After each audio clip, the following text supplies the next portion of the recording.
Good morning, everyone. Good morning. Hope you had a great weekend. Lots of activity on campus with lacrosse. We had a no-hitter in baseball. Had a debate competition. Lots happening, but we're kicking off this week with the 2025 edition of the Free Market Roadshow. This is particularly important this year because we're celebrating an important milestone in the history of free market ideas. It's the 50th anniversary of Friedrich Hayek's a presentation when he received the Nobel Prize in Economic Sciences with his groundbreaking speech, The Pretense of Knowledge. And some of you have a copy of that Barbara was able to bring. That's the context. So I want to welcome all of you, including many people who are joining us online here today. The Pretense of Knowledge, there was actually a bookend to that written previously in 1945 by Knowledge and Society. This fall I'm actually doing a lecture of Hayek's on The Road to Serfdom that he had wrote the year before in 1944.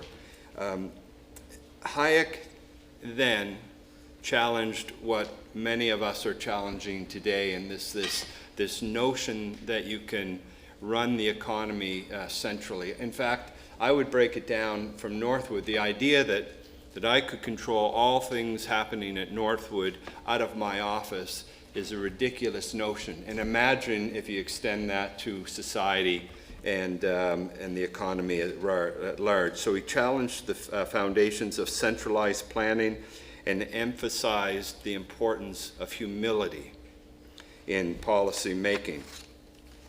This year we're celebrating his legacy by trying to reignite this conversation about knowledge, freedom, and progress, particularly now in an increasingly complex world. And for the students who are here, this is part of, in many ways, the Northwood idea of having limited government. And the word humility is the important word to me, to get away from this idea that elites can control our lives by sitting in Washington or Lansing or Ottawa, etc. And so with that background, I do want to give a few opening comments on our speakers. And I'm going to start with Barbara Kolm. Barbara arrived last night, this morning at 1 a.m. For those who have flown into MBS, that sometimes happens. And she's had a busy week. She's been in DC, she's been in Iceland, she has been down in Dallas. And so there's a lot happening in her life, and we're thrilled that she's back on campus. She's the founder of this Free Market Roadshow and director of the Austrian Economic Center, president of the Hayek Institute, and professor of Austrian economics, something that you students understand well and study well, at the University of Donja Gorica in beautiful Montenegro. And if you ever have a chance to go to Montenegro, please take advantage of that. It's a beautiful part of the world. She served and continues to serve on several supervisory boards in the insurance and financial industries, including as vice president of the Austrian National Bank and on supervisory boards in Vienna Insurance Group. And she's a recipient of numerous awards. So a real thrill to have Barbara, and I'll bring her to the stage just momentarily. Let me just take also a second to describe some of our other speakers that you get to benefit from today. Michael Van Beek is with us. He's the Director of Research for the Mackinac Center downtown. To have the Mackinac Center in Midland and doing so much work with Northwood is an absolute gift to us. Michael joined the center in June of 2009 as the Director of Education Policy. He's authored numerous studies for the center on policy issues related to public school finance, school performance, regulatory reform, and the use of emergency powers, something that we know well here in Michigan. He has published analysis and commentaries in the Wall Street Journal, the National Review, The Hill, Detroit News, Detroit Free Press, and many others. So Michael, welcome back to Northwood. And Jared Skorup is the Vice President for Marketing and Communications, also at the Mackinac Center for Public Policy. They'll be doing some work together on the stage shortly. Jared has held various roles within the Communications Department, including Senior Director of Marketing and Communications and Director of the Frank Beckman Center for Journalism for the Students. Frank Beckman was an iconic journalist and a good friend of Northwood who passed away just about 2 years ago. He's also played a role in marketing efforts, media strategy, and overseeing policy campaigns and objectives, and has worked at the center also since 2009. He as well has been featured in the Wall Street Journal, something you have a subscription to, the New York Times, USA Today, Fox News, National Public Radio, Detroit Free Press, and many other newspapers across the country. So to have these individuals in our hometown is a real gift. So thank you, gentlemen. Don Gottwald is also here. I had dinner with Don and his dad last night. I'm particularly proud because Don is an alumnus of Northwood, and I would say a serial entrepreneur. He's an investor, a corporate board member with more than 35 years of experience leading teams and organizations to many successes. He has had the privilege of serving in executive roles with some of the world's largest companies, including General Motors and HSBC. His excitement for growth and charting new paths has landed him in positions serving as CEO of an automotive business. He's had just sold a manufacturing company, Chief Operating Officer of a public company of more than 18,000 individuals, and is a real expert at tackling the challenges of a startup. And as Northwood continues to seek ways for us to grow and expand and diversify, Don is continuing to give back to his alma mater, and it's great to have you here as well, Don. So with that, before I bring Barbara up, Alex Tokarov, where's Alex? Is he here? Alex. He's always floating around there. There he is, Alex. Alex will be properly introduced shortly. He's still welcoming guests in. To have a faculty member like Alex on our team, someone who lived the scourges of communism when he was a young man and has subsequently come to America to live the American dream, he's very appropriate when it talks about the movement of some individuals to return to socialism, which we're seeing not only in parts of America but around the globe. And Alex will also be delivering a presentation. So Alex, thank you for everything that you do as well. So with that, could I please ask you to give a warm Northwood welcome to Barbara to come to the stage, and we'll kick things off for the 2025 Roadshow. Thank you very much.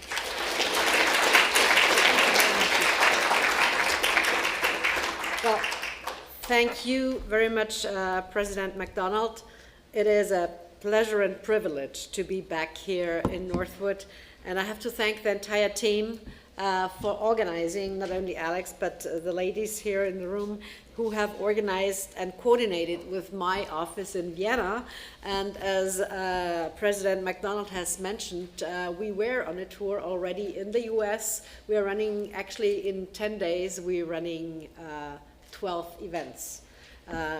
Similar to this one at the universities, but also talking to business groups. We were in Dallas and Houston and in Washington last week, where we met with entrepreneurs, but we were debating and we were discussing what is going on. And trust me, for me as a European, this is the best time to be here in the US to discuss what is happening with the tariffs and with everything that President Trump has kind of on his plate for Europe, as well, for the world and Europe, but also for the US, of course.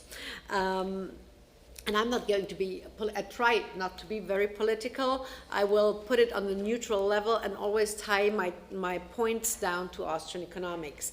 And as the president has already mentioned, the pretense of knowledge, the famous Hayek speech when he was awarded the Nobel Prize 50 years ago, he talked about this pretense of knowledge, that man or at least politicians, and I am now an elected member of parliament. I'm a lawmaker now, so as well. So I may bash the politicians because I'm one of those. But we try. Not everybody tries to pretend to know everything. At least those who have an Austrian economics background are more humble than others.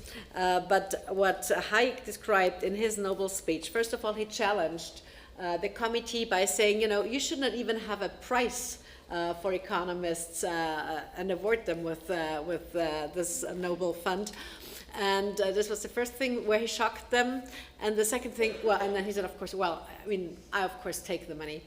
But he had to split it with Gunnar Myrdal, who you might recall was more to the social democratic leaning Keynesian economist, and back then in the 70s you had still the big divide.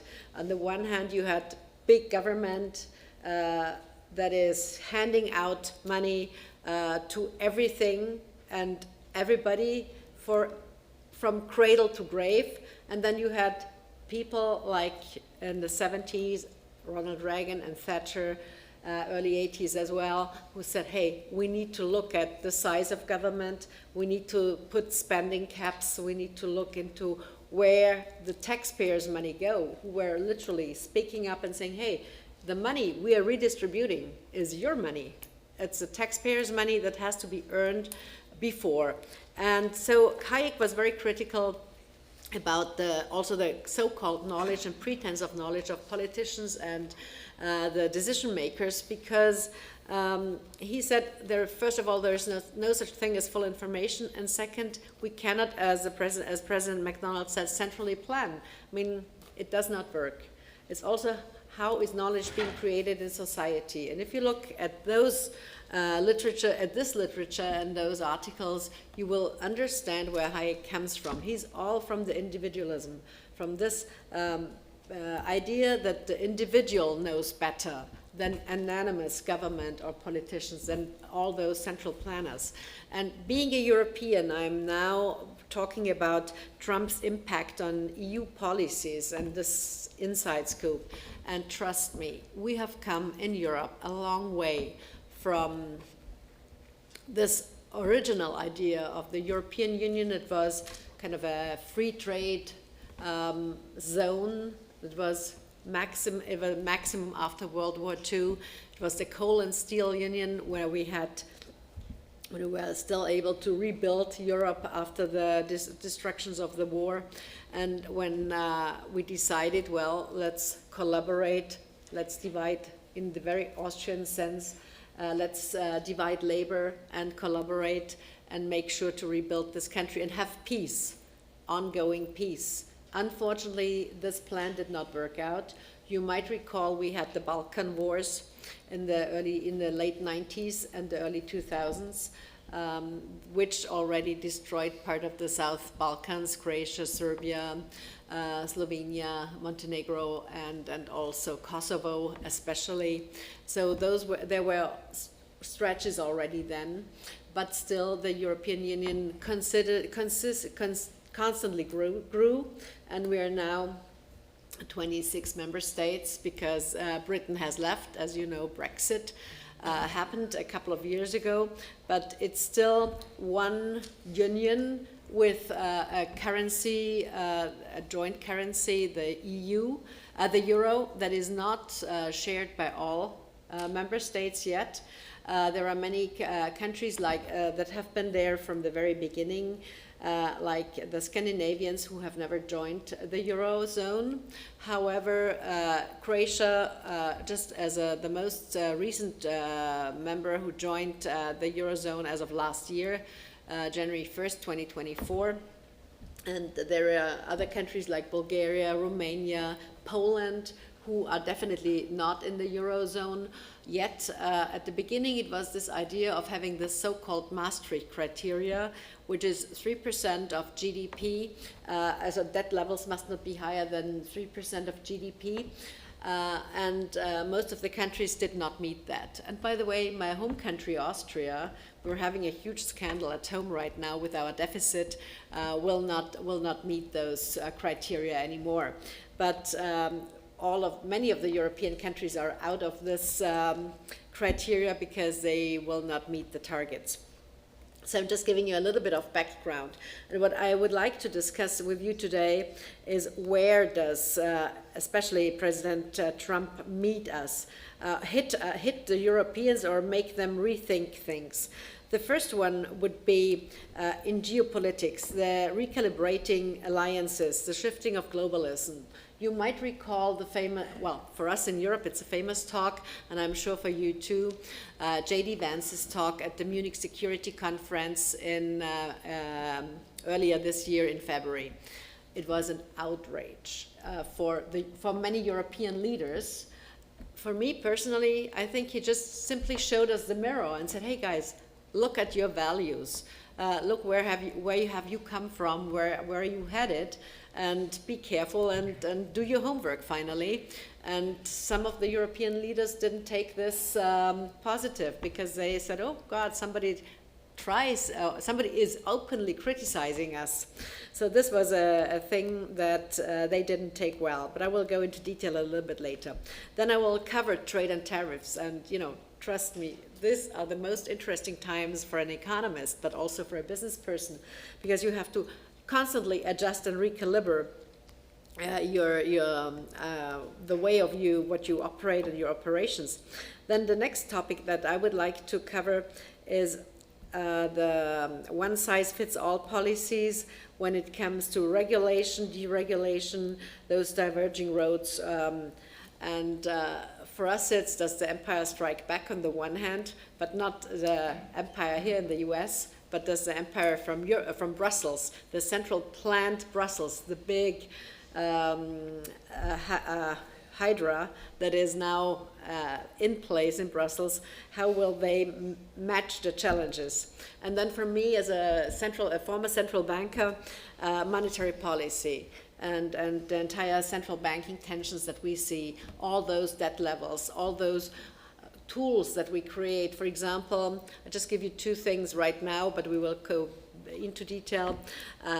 In order to match or to counteract President Trump's actions, the European leaders, and especially Mrs. von der Leyen, who, by the way, is not an elected person. She was appointed by the European People's Party. And then with the Social Democrats, they made a deal that she will become the president of the European Union. So she had the idea of using new instruments to rearm Europe on the one hand and to create the savings and investment union. It's for US standards, it might not be a lot of money, but for European standards it is. It's 850 billion that you use for so-called new instruments where we guarantee ourselves our new debt levels. I mean, this is most ridiculous, but that is what is happening. This is, of course, due to bad monetary policy. Remember, unconventional, we were talking about this last year and the year before, unconventional monetary policy, printing, quantitative easing, low interest rates, and bad buying collaterals. All this is in this basket that we have seen not only here in the US, but also in Europe to an extent that is really harmful. Now, with all these tensions, some tools kick in and some say, well, maybe President Trump is doing the right thing with the tariffs and he's just trying to catch all the tensions that the financial markets are facing and kind of slowing down the economy in order to make sure that the bond markets don't get berserk. The next topic is a little bit of energy and environmental issues, where you have the carbon rebound and this Green Deal dilemma. And as an individual, I'm thankful that the US stepped out of the Paris agreements. But there is also a lot of reason where he can push the Europeans to wake up. And then lastly, the so-called strategic autonomy. It's this new EU's nationalism or economic sovereignty versus the supranational cooperation and coordination that Trump is, of course, pushing. And then we have a little bit of lessons that our Austrian economics take away. But let me start with the easy part, which is actually the geopolitical tensions that we see. And by the way, do I have time for questions afterwards, or are you interested in asking questions, or what have you planned? I don't know, Alex? No? Shall we do questions at the end so that I can time my talk? I mean, we have 40 minutes. Yes? So I can talk for 30 and then... Okay, great. So, from our perspective, yes, President Trump is reshaping politics, not only here in the US, but also in Europe. And the reasons why he's doing that, at least in Europe, is I already mentioned and tried to give you the big pictures. But what he does is he questions old alliances, trade deals and other things that we take for granted. And what the Austrians tell us, you must never take us anything for granted, being tossed aside. And the bureaucrats don't know how to react to that. And I'm talking about the bureaucrats, especially in Brussels. So I will only focus on Europe and the US, the transatlantic problems, not Asia, not Latin America. Besides, there is another great ally when it comes to freedom, individual freedom. Who knows where he takes his country to, is President Milei in Argentina. What he has done over the past year, during the past year, despite the fact that he still does not have the majority in the House and in the Senate, he is pushing for reform, drastic reform. He cut interest. He cut the inflation totally. He got it. They have a grip on inflation finally, because this was it was a disaster down there. So he he allowed the markets, especially the real estate markets, he freed them up. He got rid of all this regulation. When he came to office, there would have been 18 ministries usually, and he said, no, we are not doing 18. We start with 10 plus 1, because this one is a ministerial, a ministry that is directly related to the presidency. So he immediately cut 8 off, and then within the first year, he cut another 2 off. He started the so-called DOGE program that is now luckily run in the US as well. And those are the shining examples. And I was in Argentina. We had a conference there in December, and I haven't been there for 2 years or so. And what you can see, there is foreign direct investment coming into this country. Literally, there are investors are coming with money into Buenos Aires. There's lots of construction cranes, and this is a good measurement of how the economy is picking up. Another thing, if you go out in the evening, then you see, or during the week and on weekends, you see people, you see families, the kind of so-called man on the street, to dine out together with friends again. They could not afford that for years, and now they are back. He released tons of bureaucrats. He kind of got a grip on the corruption issue, because this was the biggest one, obviously. And this is where what you can do when you put individual choice and reduce at forefront, and reduce and get rid of this central planning. So Trump shocked Europe on the first hand with not directly with J.D. Vance's speech, but before then, when he already said that. And remember, he told in 2018 actually, he told the Europeans, you have to get your act together when it comes to defense. You are all NATO members, or most of the European Union member states are NATO members. Your spending on NATO is way too low. We, the US, cannot pay for everything. So get your act together. Unfortunately, the Europeans did not do so, especially Germany or France. They were still sleeping in their, I don't know where, the central plan bureaucracies probably, and literally forgot what the warning.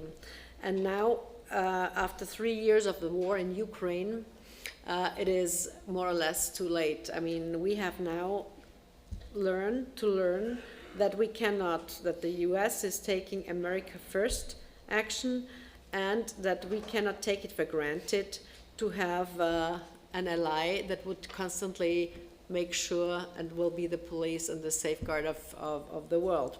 So this is the first thing. This is why we started this Rearm Europe thing.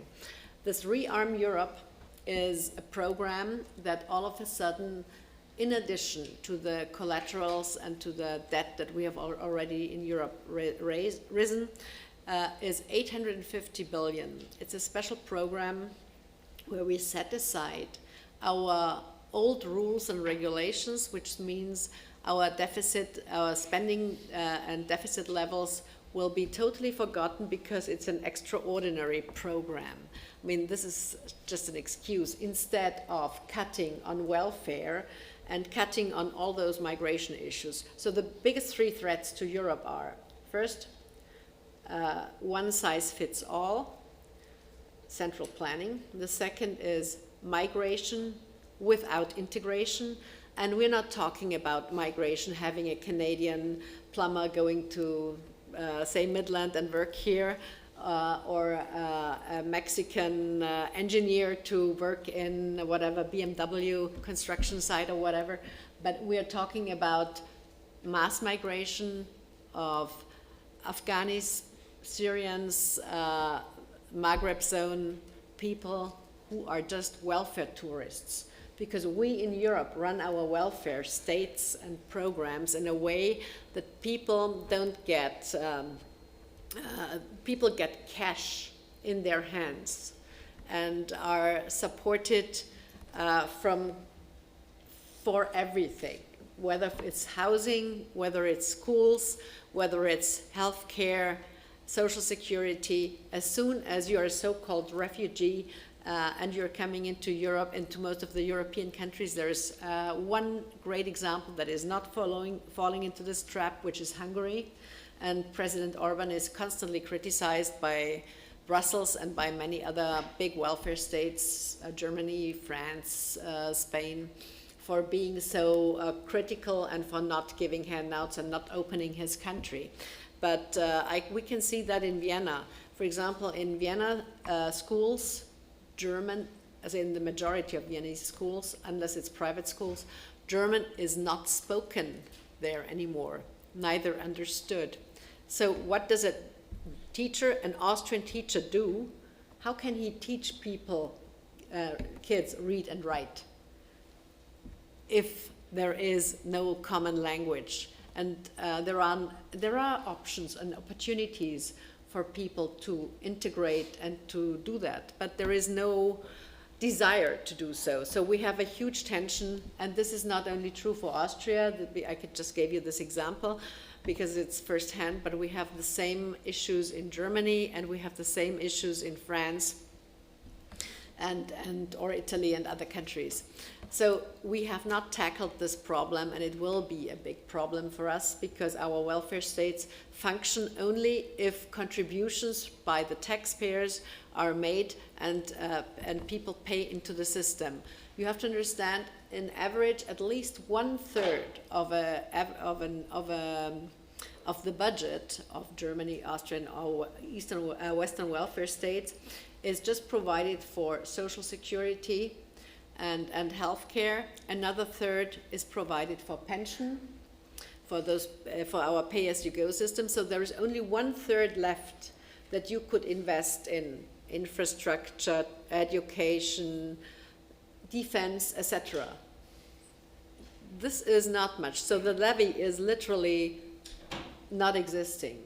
And this is why we have to cut down on our welfare states and look into different systems and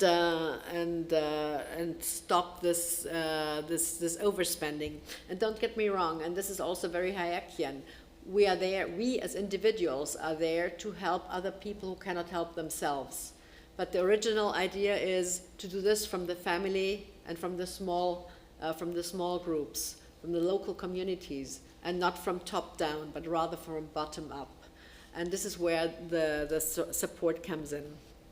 So, and now you can see why it is such a big issue that all of a sudden you pick up a bill of 850 billion, forgetting about your debt ceilings and your deficits, and just add another huge amount of debt to this entire system. So we will collapse sooner or later. Second point, trade and tariffs.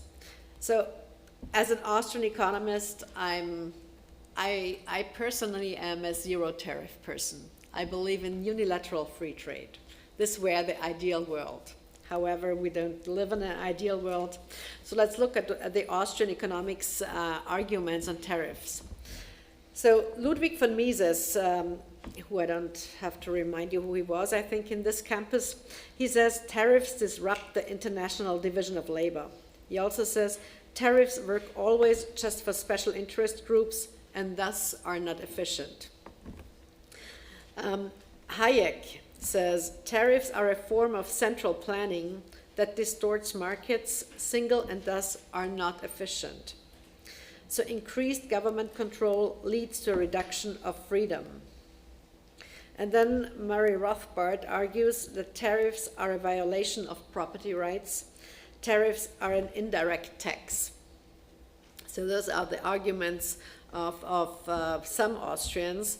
And in general, we say tariffs are taxes and serve as protectionist measures which levy duties on imports on certain goods and services. Because tariffs, of course, restrict trade. And then you have advocates of the Austrian school who are totally pro-free trade and, as I say, open borders. And remember, Frédéric Bastiat, a French philosopher, said in 1800, I think 40 or 17, sorry, I don't know the exact number, he says, when goods cross borders, weapons won't. So this was also the idea of the European Union when it was founded as a coal and steel union and then advanced to the European Union in the late 19th after the treaties of Rome, when we have the so-called 4 European freedoms. It's the freedom of movement, labor, capital, and services that could flow freely without taxes, without any other interventions within the European countries. So this was a big step forward. And Ricardo also tells us that nations should specialize in what they are good at and then engage in trade. And this exchange has always advanced and leveled up ourselves. So we should look into that. And another thing is that tariffs also, from a monetary perspective, lead to inflation. And all those things need to be taken into account when you discuss Trump's argument. So I'm all totally, I don't know what I touched. No, it's just another screen here, sorry. I understand President Trump's perspective. From the US idea, totally, we can see what he's heading at. However, if it would only help the US if he can get foreign direct investment, many European companies, especially to invest here in the US, when he gets rid of red tape and can cut costs with his DOGE program. And then I think for the US, this is a good deal. However, we cannot assume that all the goods that you as consumers want and need will be produced in the US. This is a no-go. So what will happen? It will, of course, also harm the consumer, because in the end, the consumer has to buy products that will be either of lesser quality, because business people or entrepreneurs have to look at their margin. And if they have to add another 20% on tariffs to the product and they still cannot produce cheaper, then, you know, maybe the quality will be reduced.